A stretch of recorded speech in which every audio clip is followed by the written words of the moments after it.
continued exclusive breastfeeding up to 6 months will facilitate the process. So we should not forget that element as well, and both are perhaps related. But our emphasis will be on how to make sure that breastfeeding is continued beyond 6 months. Yes. Anyone? Yeah?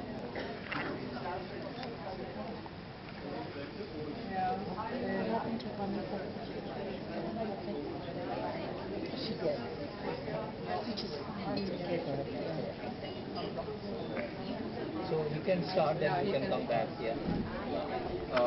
Again, as I said yesterday, the recommendations need to be fairly clear-cut. We as health professionals need to be certain in our mind that how we are going to achieve this changeover. That is number one. And number two, in order that mothers can be provided with counseling, they have to come in contact with either mother support counselors, or they have to come in contact with the health workers, so that opportunity is provided, one for counseling and number two for monitoring. Monitoring in terms of weight charts or weight for height charts or length charts. So number of follow-ups between 6 months to 2 years have to increase, which are not frequent right now. So that frequency of follow-ups has to be ensured and decided, so that opportunity for counseling and opportunity for weight monitoring can be provided. But who is to formulate the message to the mothers? Is it the health authority, or is it supposed to teach the health workers, or is it all of the above? In my country, only 4%, I think, are actually exclusively breastfed at 6 months. At 4 months, it starts a very steep decline. And this is perhaps because mothers wake up earlier, 4 to 6 months. So they start at 4 in order to be weaned at 6. There is a period of tasting, where babies don't really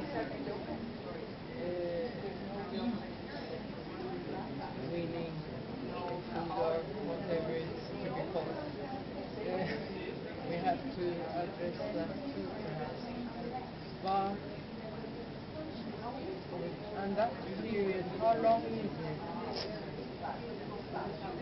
Do you follow me? Yes.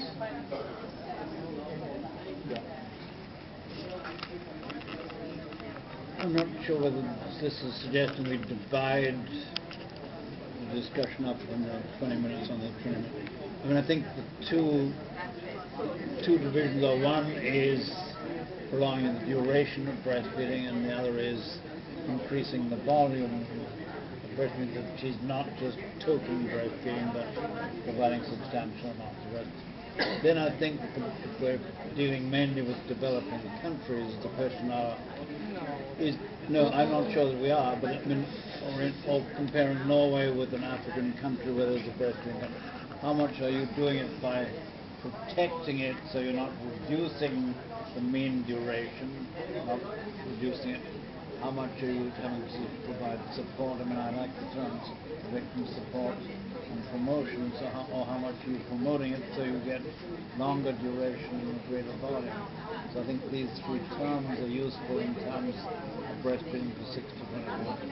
So I think the duration of breastfeeding, the volume of breast milk, and then the protection of good breastfeeding. There's quite a lot of breastfeeding from 6 months, letting that erode, supporting it to allow it to be maintained, and then promoting it when there's not enough of it. Those three. In China, that's very for most of the mothers cannot exclusively depend on breastfeeding. Because of work? Because of work, even in the countries, the mothers move to the city to work for money. The babies with the grandmother or grandfather. And even a lot of mothers became exclusive breastfeeding more than 6 months, and on their mind, usually they stop by themselves. They think that it is enough 6 months breastfeeding, and they are proud of it. Over 6 months breastfeeding, they stop breastfeeding. I think just for example, sometimes make the garlic on the nipple and make if the baby likes garlic, they can continue breastfeeding.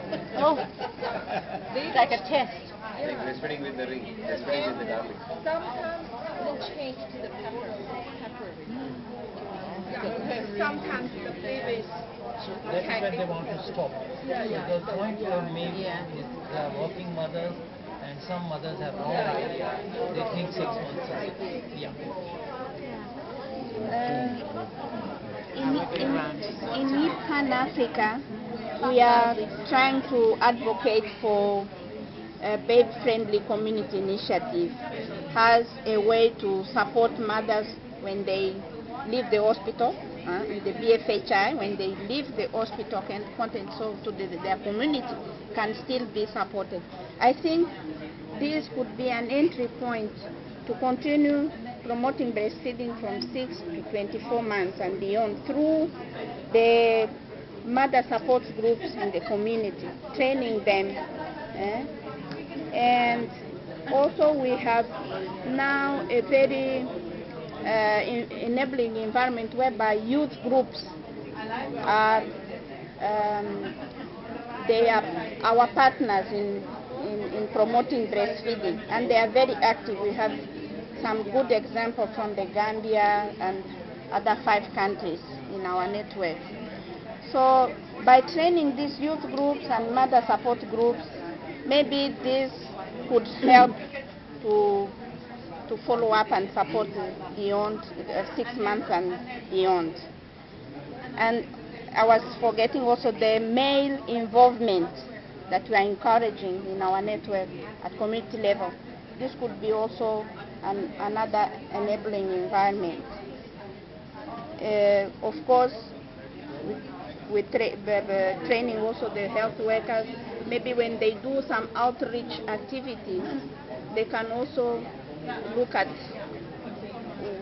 or try to get some information from the community, how the breastfeeding mothers from 6 months and beyond are going on. Was it clear? I don't know if you could understand. Yes, very clear. Thank you.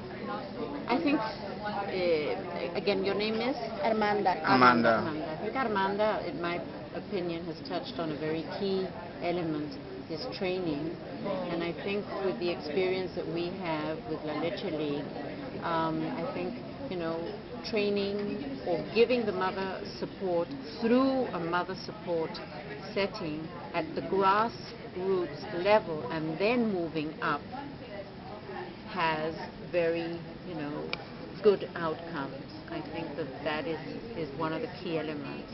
I would really like to go back to an idea that Prashant has had for a long time, is designing some program worldwide of counselors that will support the mother, and then that mother having the support, either through the baby-friendly hospital or support groups or in her work environment.